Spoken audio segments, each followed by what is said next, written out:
Our Artist to Entrepreneur program is a need of time that we responded eagerly with sincerity. In the time of COVID-19 pandemic, the fate of world economy is taking a sharp turn, where with normal ways of production, neoliberal economy is struggling to stay afloat.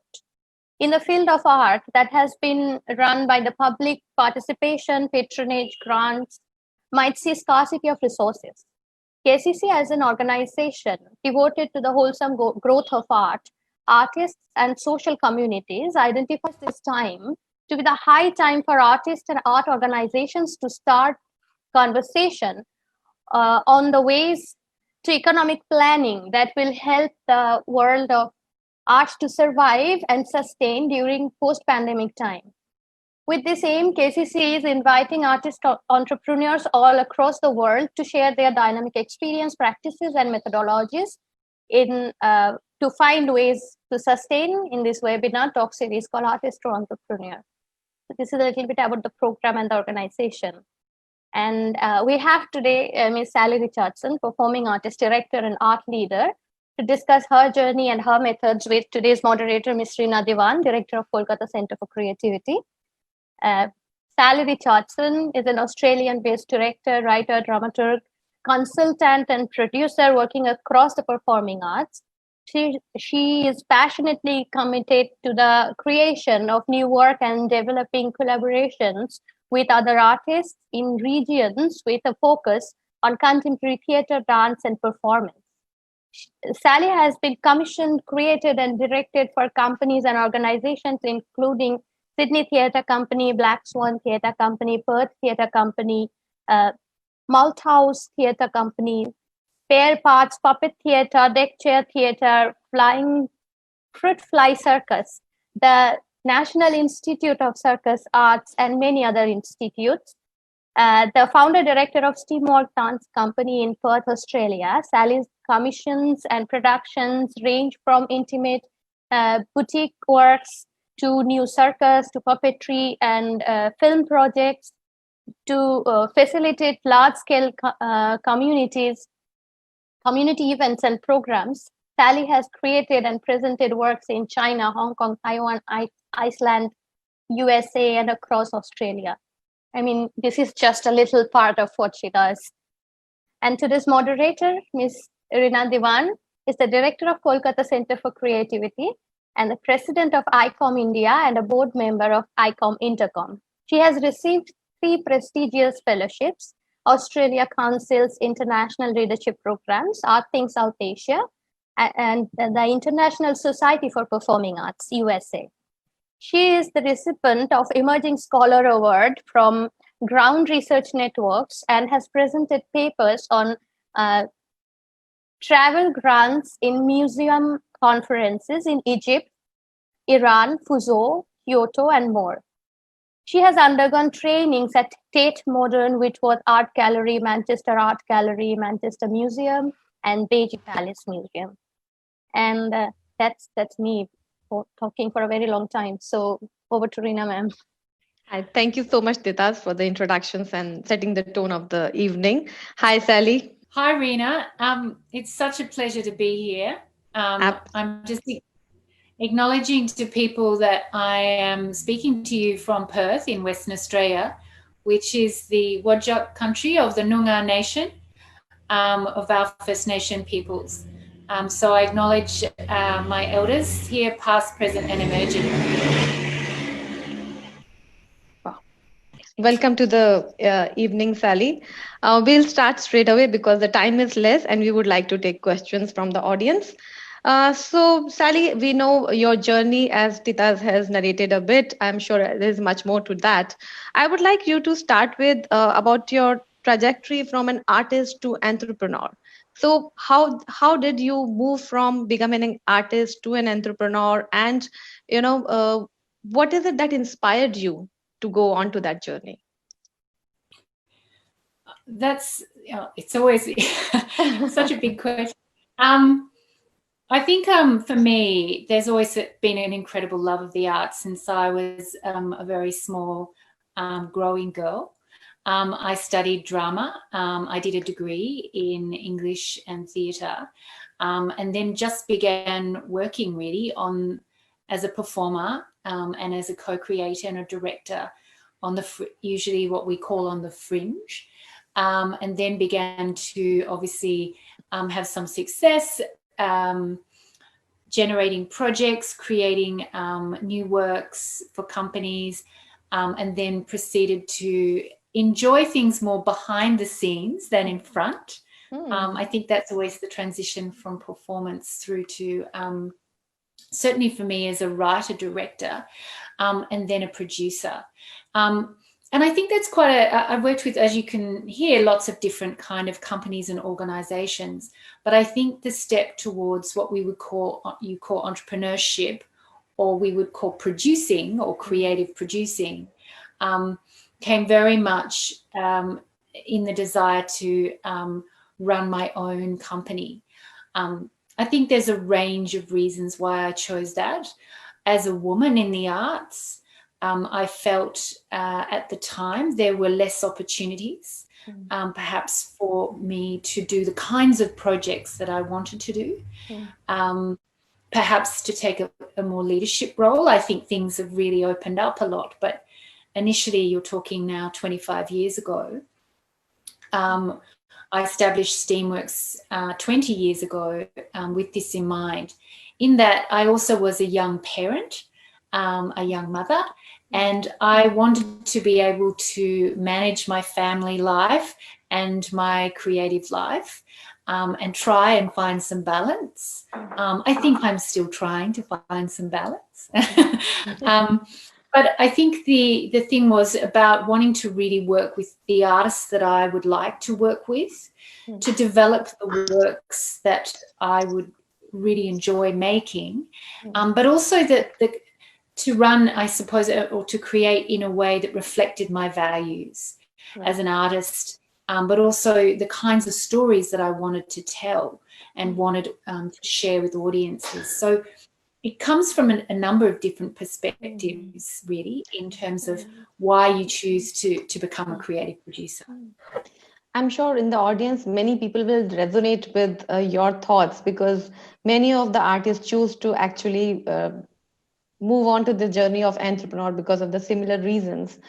So tell me, we would actually like to spend this evening, precious hours of the audience who are here, in actually talking about the practical points that made you reach where you are. So tell me, in today's time, it is of course much more important to have your supporters or patrons with you and even create more. Tell me, what is it that you felt in the years of your journey that is important as practice for artists or arts managers when they deal with their patrons or their supporters? Well, I think the first thing is probably to build up those relationships with patrons and supporters. Obviously, when you start out, you really don't necessarily have a very strong support base. So what you're wanting to do is grow those relationships. And we tend to start in a circle that's close to us, perhaps with people who know our work, and then obviously grow those circles over time so that we develop a strong support base for our companies or our projects. I think most people start out really with just one project, or single projects or events or programs that they're trying to create or make happen. And I think always you reach out for those who've supported you before, or those who are your mentors and champions. I remember asking a lot of questions of people who were already doing what I was doing, like, how did you do that? And I think seeking advice is really critical. So reaching out, mentorship, reaching out to others who have information that they can share with you, because I think one of the most lovely things that I've experienced through the performing arts is we are great collaborators. We are about teamwork and creating teams. So reaching out to your collaborators, reaching out to your supporters, is very critical. I think the other thing is having a really clear sense of purpose around what you're wanting to make and why you're wanting to make it, rather than just say, support me, I'm great, or support this group of artists because we make really cool work. You need to be very, very clear around that, what the relationship might be, what's the benefit for those organizations that may wish to partner with you. And I use the word partnership a lot, like relationship, partnership, collaboration. We talk about these things all the time, but how do you grow those things? And I think you and I were talking last week, and we were talking about that idea that really, when you're trying to seek funding or support for your work, it's really friend raising rather than fundraising. And what we mean by that is really you want to build long-term supporters for your work as well, rather than you sort of rush up to someone and demand, ask them for money straight up. You grow the relationship over time.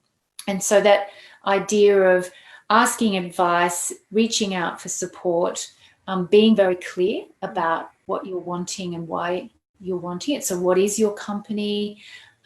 What is it that you're really seeking support for? And being very clear around that. I think there's sort of a number of key steps in that puzzle. Perhaps we can tease some of those out. But I think it's so much to me, if I look back, is really the wonderful introducing people to the stories that you want to tell, sharing with them in a really open and honest way why you want to do work, what is the value for your community, what's the value for them to support this project. Rather than, I think we have that idea, maybe because it's art, it's good for you, it's going to be great, you should always support the arts. I think you need to be very, very clear and specific around what is the relationship going to be if it is a partnership. And a partnership means that it's something you do together, rather than it's on one side. I go to you, I demand a certain amount of money, you give that to me, and that's all we do. No one's really going to build a relationship with you if that's the approach.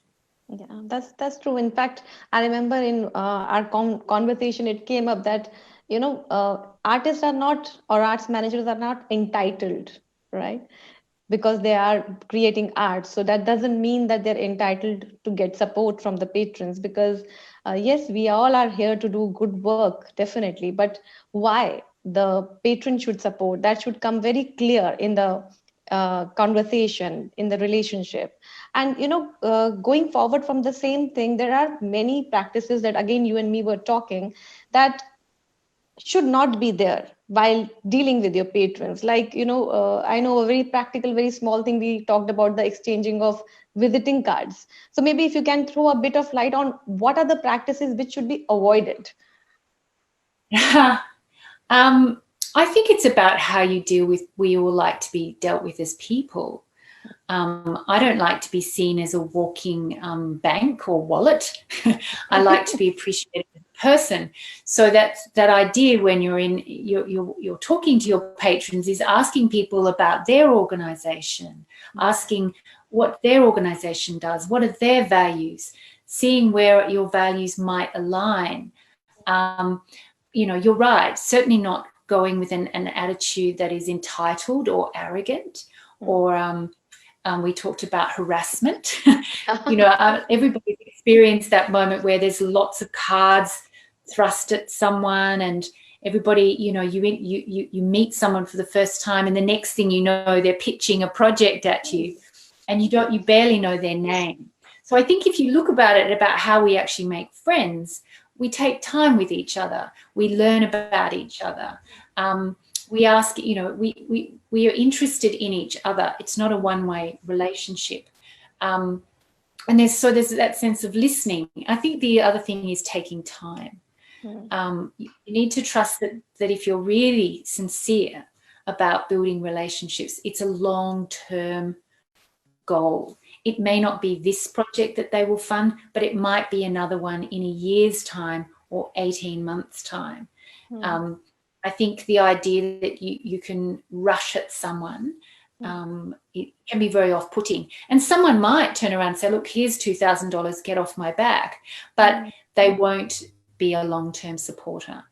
And really, you're looking for that incredible, the longer-term, meaningful relationship that may grow over time and become, a really valued supporter in terms of your company. And after all, what we're talking about here is sustainability, is that idea that we want to grow our organisations, we want to build a really solid level of support. And that can only come when people are treated with integrity, but also obviously and value for who they are as people. Yeah. I definitely think if you can't be in this if you don't like people, if you don't like hanging out with people. That's true. And, even maybe asking them about what is their interest and how is their life, how maybe knowing names of their children if you get a chance to, and asking about how they are doing. So it's also about, if I am here to give you something, then obviously showing interest in my life will not, take it away. I'll rather be interested because you're not only talking about yourself, you're also interested in the lives of the patrons, and, you are interested in their stories. Absolutely. I think when you're also speaking to people in a very open way, you show the values of your organisation. There's a sense of the kind of art that you will make, or the kind of influence that you're not really just saying words that sound good from a pitch document that you've learnt online or whatever, that actually you really do bring yourself. There's something about an incredible sense of honesty around how you approach things. You and I also talked about ask for what you need, not what you want. Yeah. Sometimes I think people sort of really make an enormous leap. I think the other thing in terms of your research, and one of the things we are talking about in learning about another organisation, and we're talking here about partnerships, and they can be government partners or individual donors or similar, even other presenting organisations, is find out what kind of work they're interested in, what communities they work within.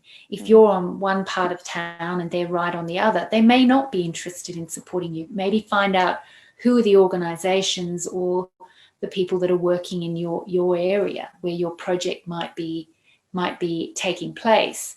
There's a more closer alignment of values, and that's about doing a little bit of research. Just because someone's supported a project in the past doesn't necessarily mean they're going to support what you're doing.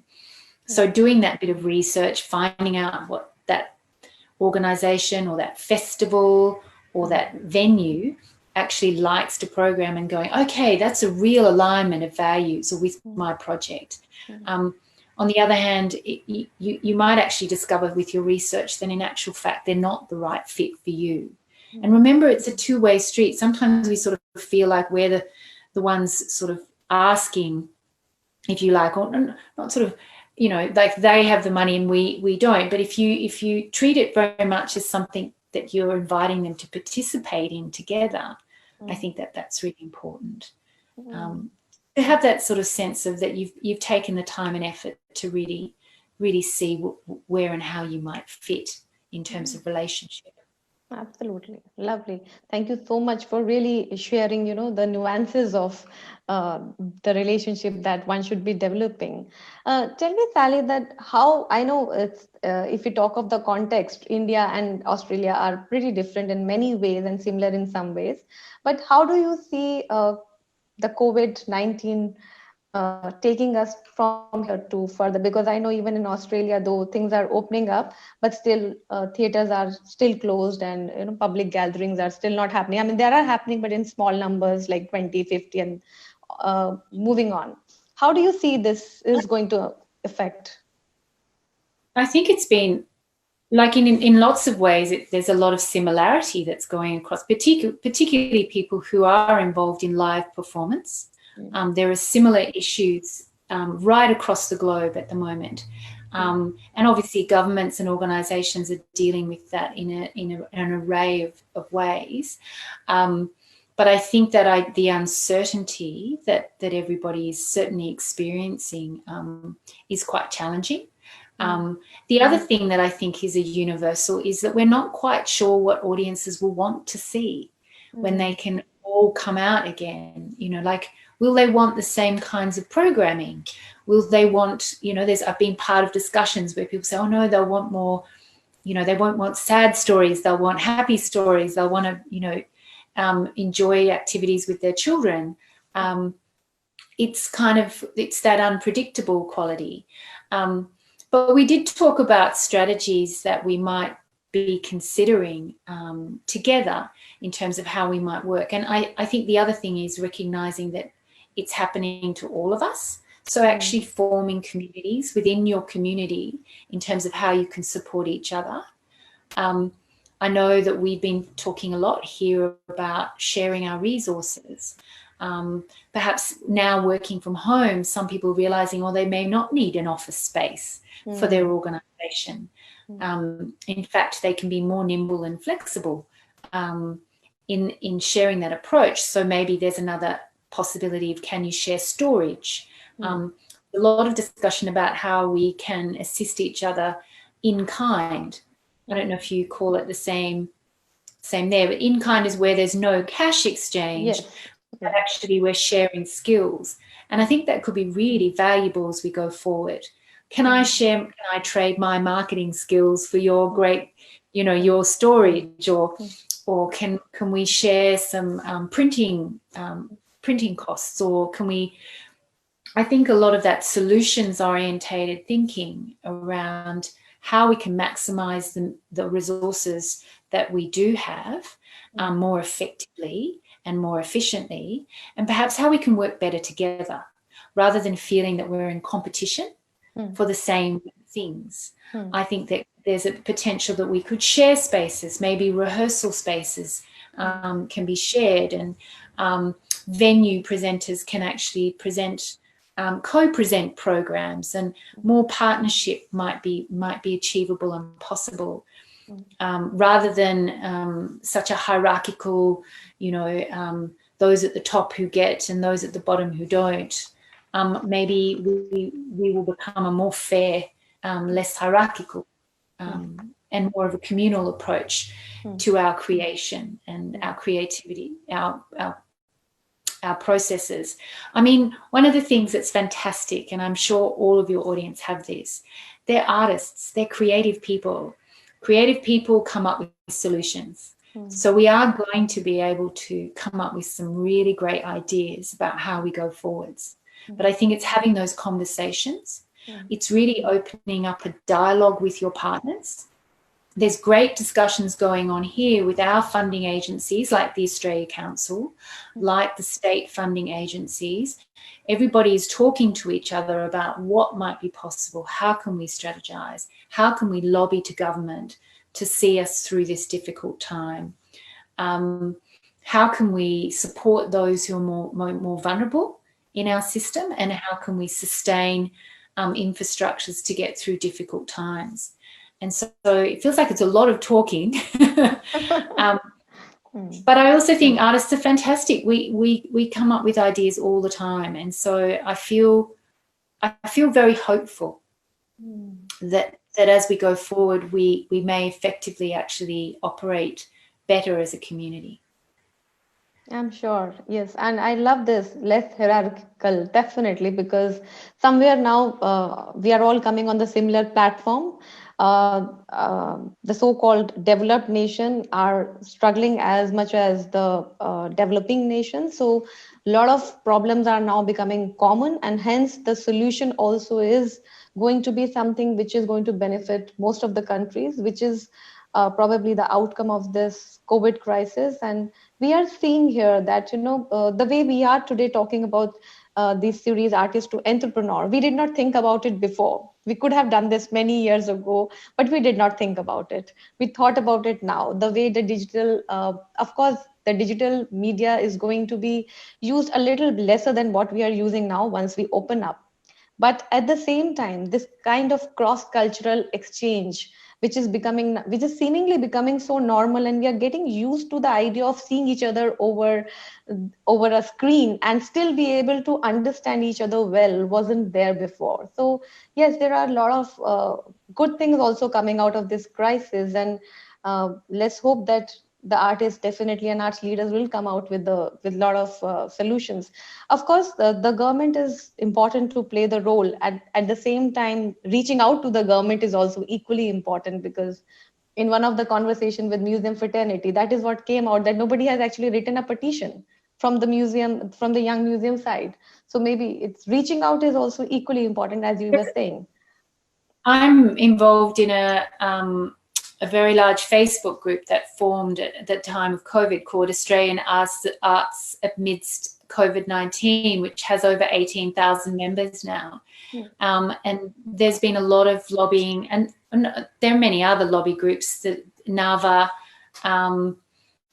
the Theatre Network Australia and so on, but there's been a lot of discussion within the various lobbying groups and actually directly lobbying ministers in government to create funding package, rescue package for the arts. So I think that idea that we can be resilient, that we can be flexible, I think creative producers and entrepreneurs have that skill. It's a good time to kind of get better at it. That's true. I think it's problem solving in interesting ways. That ability to be able to not stick to one idea, but to actually perhaps let it go and find it as another solution that could even be better. I think some of those old structures in some ways might break down through that, in terms of, well, this is the only way I've done it before, so I don't want to change. I think change is being forced upon us anyway. And that isn't necessarily, as we just said, isn't necessarily a bad thing.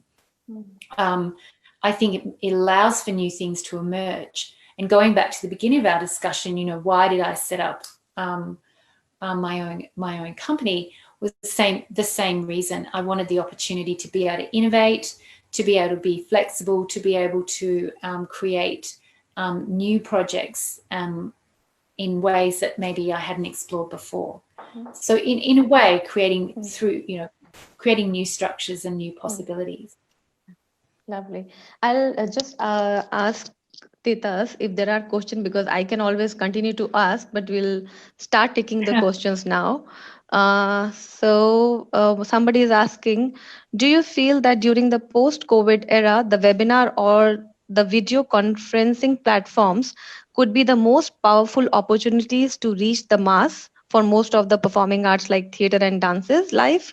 And also for the paid webinars for theater shows on video conference platform, could those be new normal genre? So basically he's asking that the paid webinars and paid shows, can they be the new norm? So in fact, before asking this question, let me ask you, what is your feeling about the live performances that is going on digital platform? Well, it's all about whether you've got the quality of your technology. There's a difference between one Zoom and another, as we've all probably experienced. And live streaming of shows needs to be done really well for it to be really good. Otherwise, you're looking really at a straight documentation, which, given how much I've looked at online in the last month, I probably would rather not be doing that. I think what could be interesting would be that we move back to live performance, but people may be able to purchase tickets to live stream and have that as an option, so that you could actually increase your audience base that are paying less but are watching or experiencing it online, and others who are perhaps paying more to be there in the live experience. And that we might see a diversification, because also transportation is quite difficult, and as you get older, becomes more expensive. If live streaming is reasonably good quality, it might be I might go to 2 concerts a month and stream 2, as opposed to going to only 2. You know what I'm saying? So I think that, we will be seeing those opportunities. I also think the idea that you can stream into a schoolroom which has been already in place for some time in learning structures, it will mean that they don't have to transport children across the city to a theatre. You'll be able to, you can virtually visit galleries, you can watch live performances. And what I've started to notice in my industry is people are creating really interesting activities. So it's not just sitting back and watching someone's show online, but actually they're making interactive, styled exchanges that work both ways. And I think there's going to be more of that kind of activity as well. So in a way, you'll probably do 2 or 3, maybe a webinar, which is a few fun exchanges, and you're going to go, oh, but I really want to go and see the show now. Okay. As another way of generating audience. Yeah, we call it teasers. Yeah.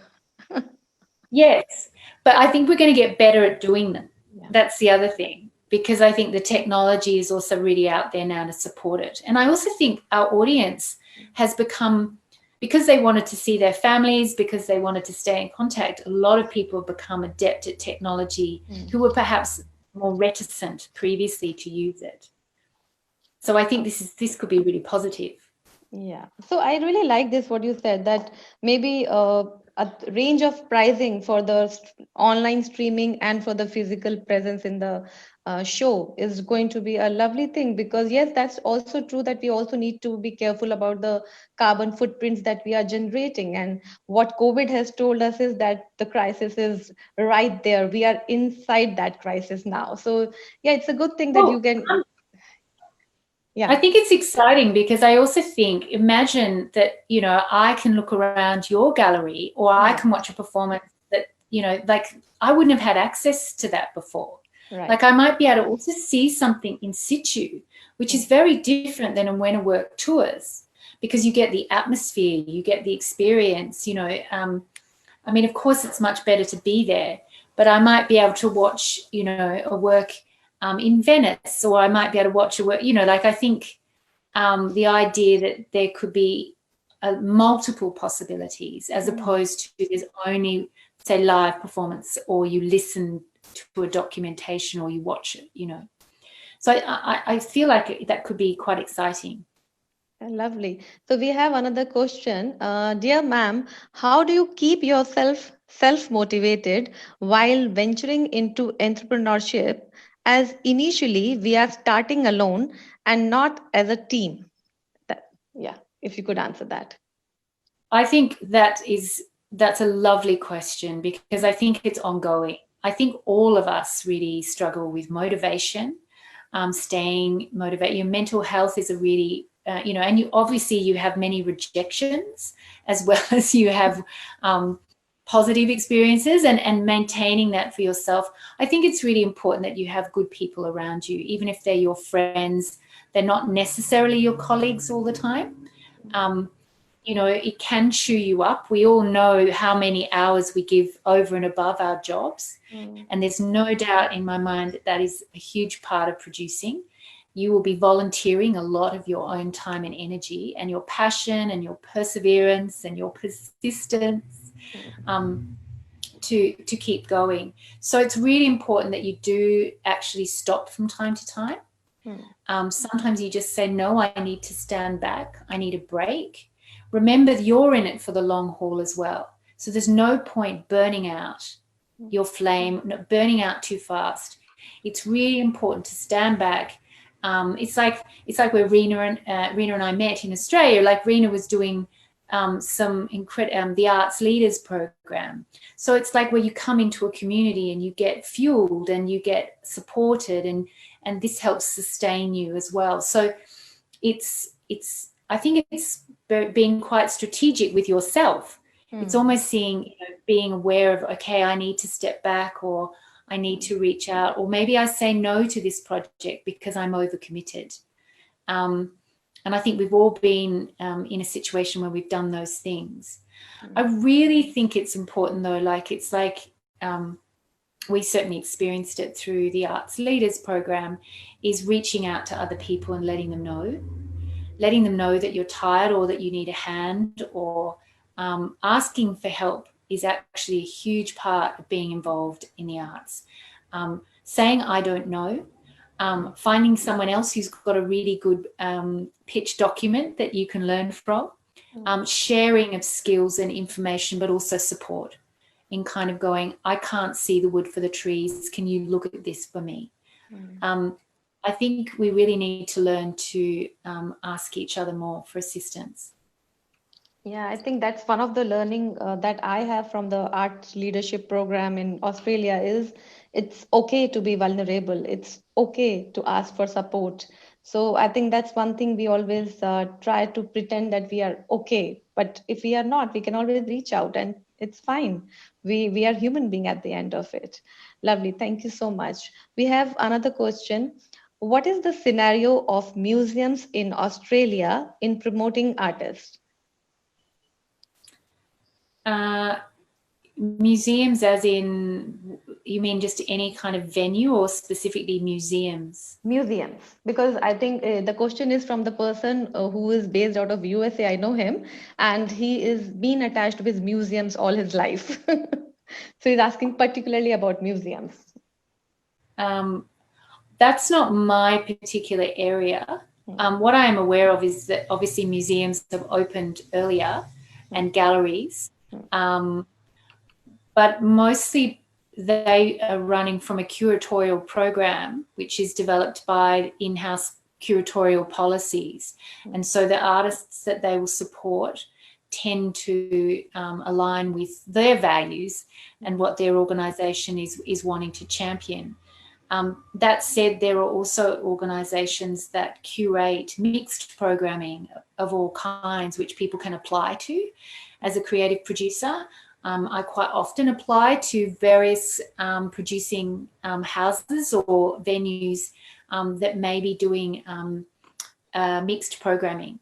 So I think as an entrepreneur, one of the things is to really keep your eyes open for opportunities, and opportunities in all kinds of places that you may not normally think of. Sometimes we just go to the major funding bodies or the major agencies, but we miss out on all of the smaller venues or houses that have programs that they're willing to sort of partner with you on or develop.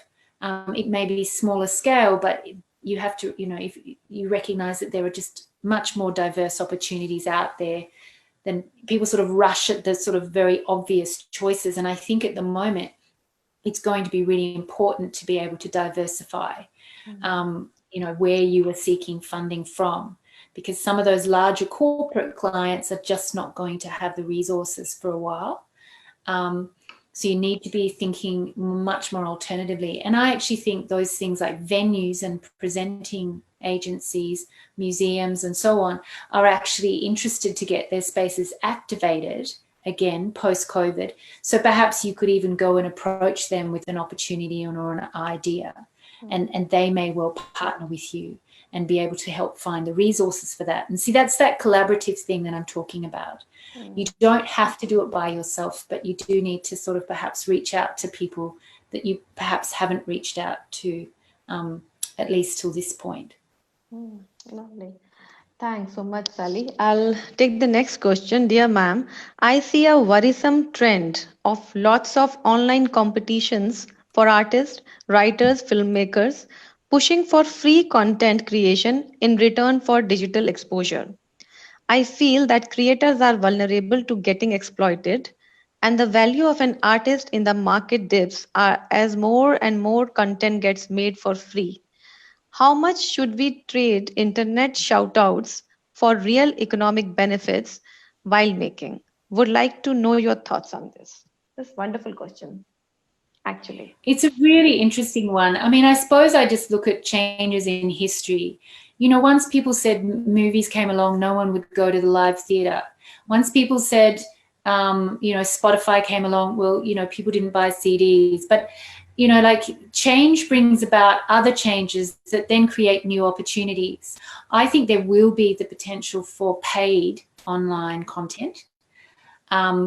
It's kind of like, once everybody could take photos on their phone and put filters on them, then everybody's a photographer and an artist. But people still buy photography and still buy really amazing art.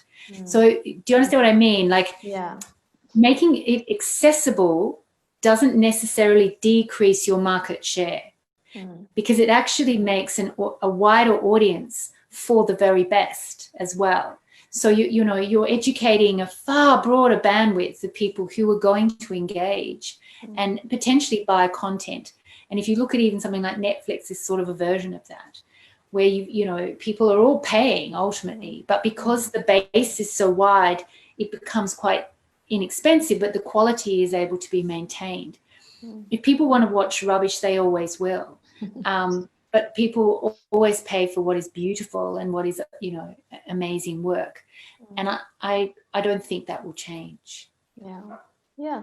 And one thing is also true that right now, because we are all just responding to, or in a way reacting to the COVID crisis, a lot of things are getting created online, which are at times good quality, or the fear of artists not being seen is also there. That's why they are also agreeing to give free content, because at least they're feeling they're not getting invisible in the process. But I'm sure that as time will progress and more people will come to the terms with this crisis, the artists will also understand that where they need to give free content and where they should not. I think this is a settling period will come. I agree with you. And I think there's been a sort of reassuring note with some of the bigger companies, but already that a lot of those companies have now closed off some of those programs. But I think it's created an actual appetite for it, which maybe wasn't there before. So it becomes another market. And I think that people, then, it's like the way the arts works is new experiences come up. There will be more opportunities yet that we don't even know about, relating to creating specific kinds of events and experiences that are going to be a part of this response. It's like that's one of the sort of intriguing aspects. I mean, it's the great thing about the arts is because it's unpredictable and it is spontaneous. So there will be, I also think, more opportunities to come.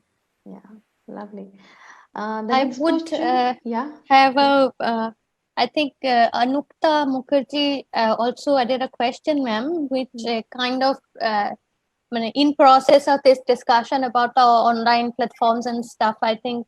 So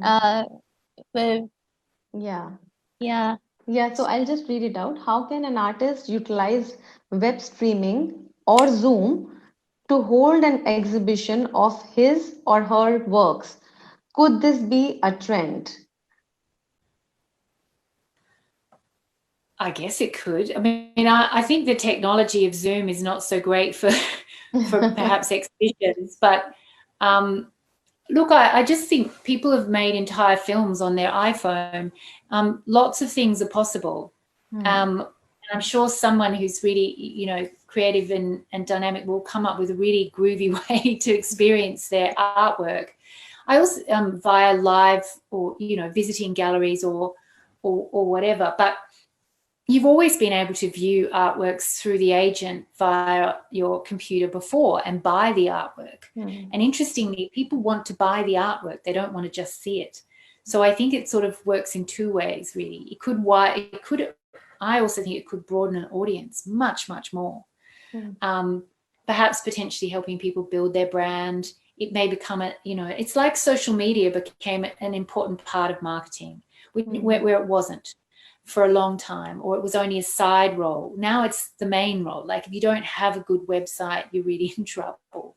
You need a good website before you need a good business card. So it's those kind of things about what will be the opportunity. I'm not necessarily sure that it will become a permanent fixture of that you will experience an exhibition online as well as, but it may well do. It depends on how good the technology gets as well. Digital recording and filming is much, much cheaper. Like people can now making films much, much more regularly than they used to.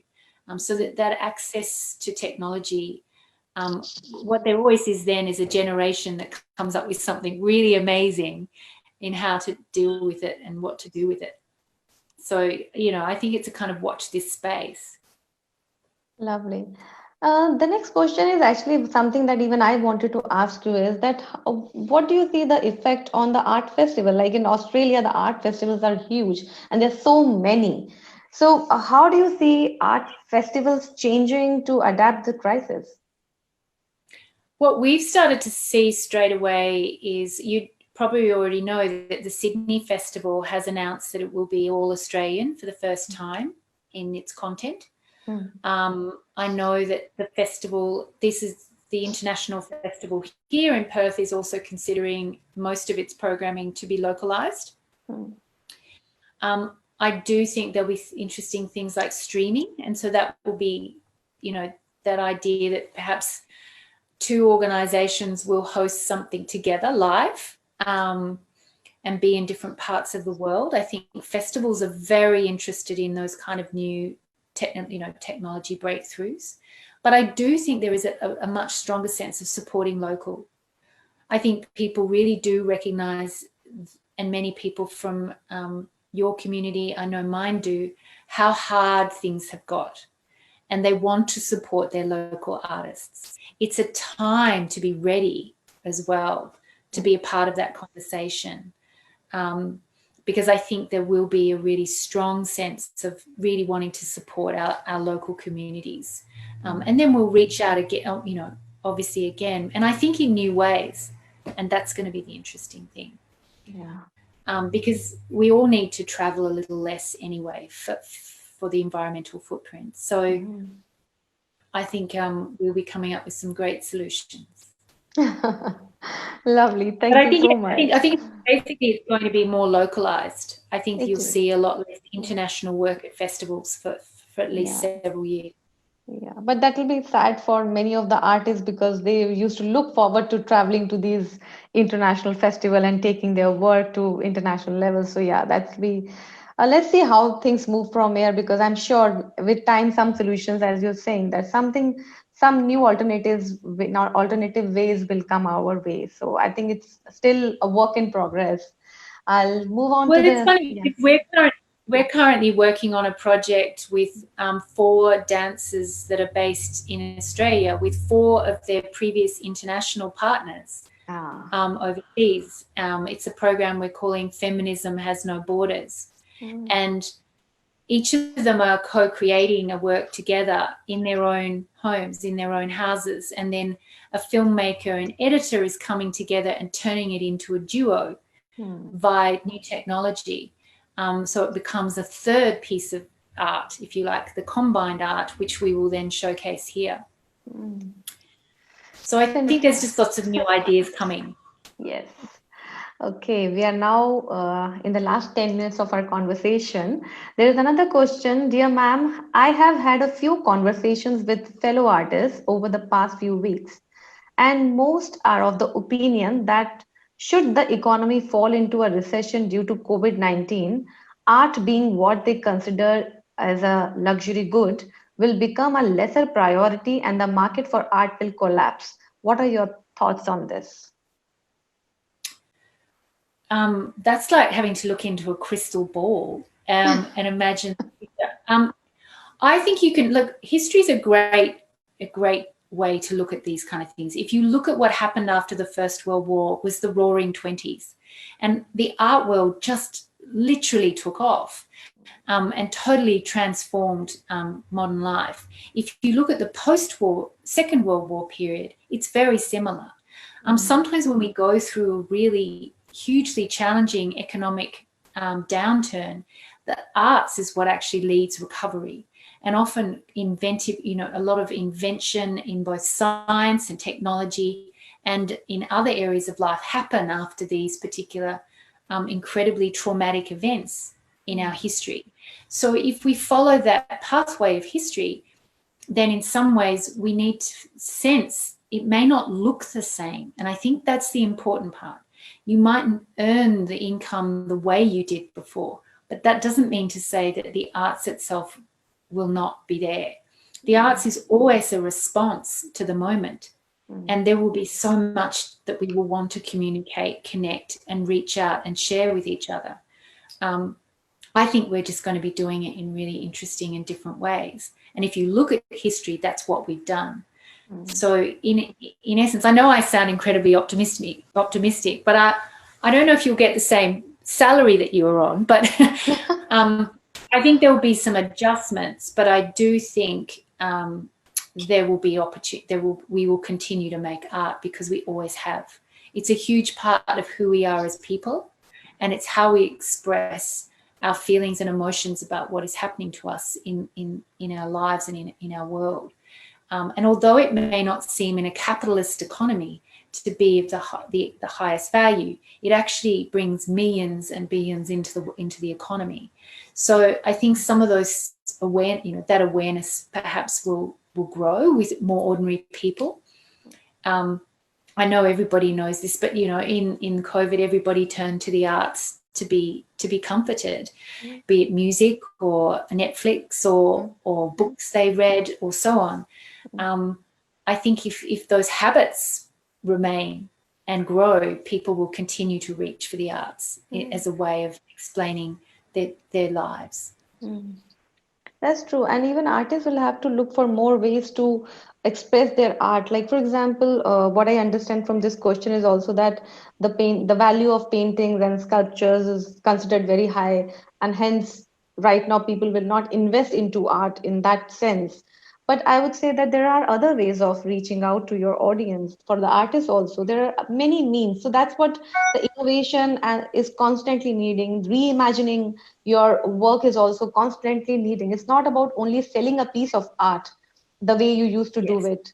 There are different ways of approaching. Yeah. Well, that's what you and I talked about, and I would have to come back to that, and it's probably a nice moment to do that.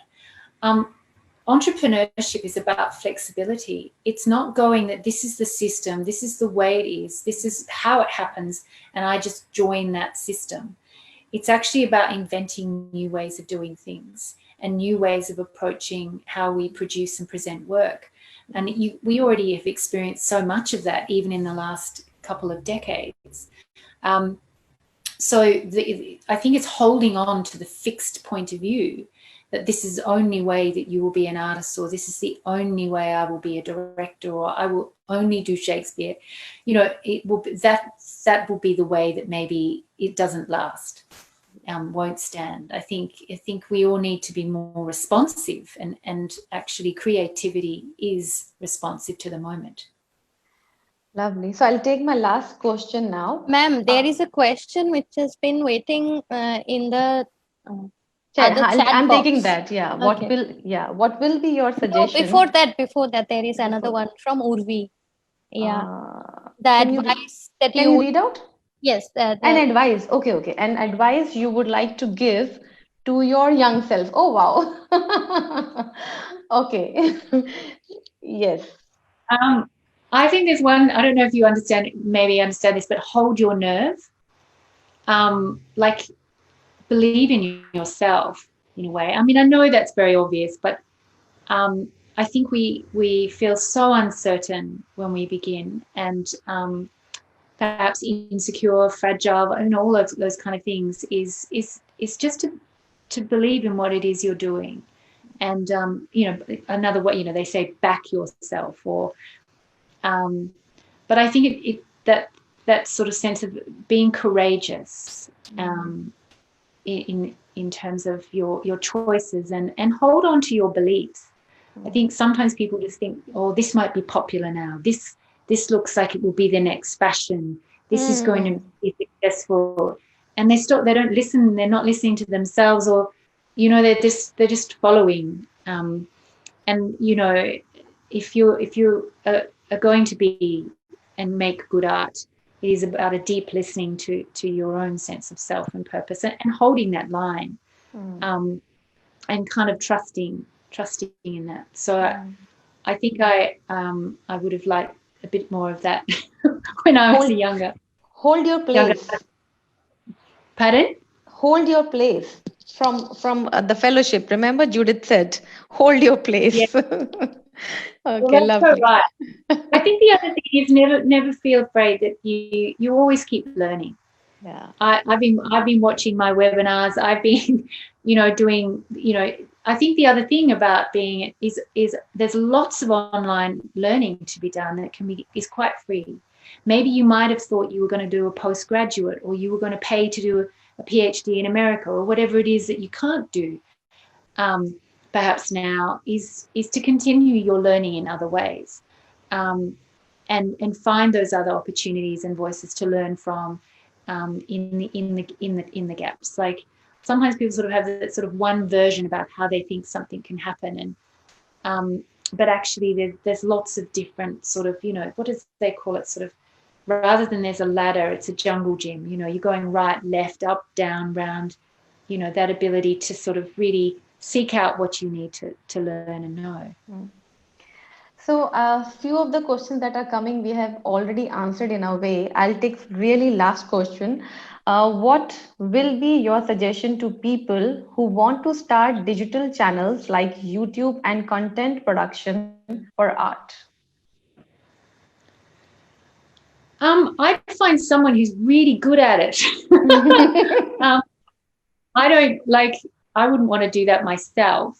That's not my skill. I think the other thing as a producer, just be aware that you're not able to do everything. So really be aware of what you take on. Yes, it's great to step out of your comfort zone, but it is inexpensive to at least set up a YouTube channels, Vimeo channels, those kind of things. But remember that people are also very content saturated at the moment. I think there's a bit of a pause and a breathing space. Really think about what is your best offer, to focus your time and energy.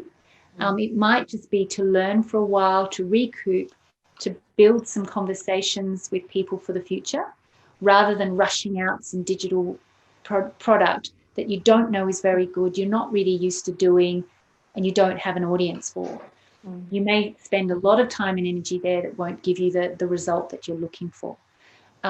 So really think about, so what is the business that I'm in? Is it suitable? Is it practical also for me to spend my time that way? Or is it better that I look a bit further forward, or I work a bit more laterally? Alternatively, working with another organisation that's already doing it really well, and perhaps might be able to give you some free time or copy. Lovely.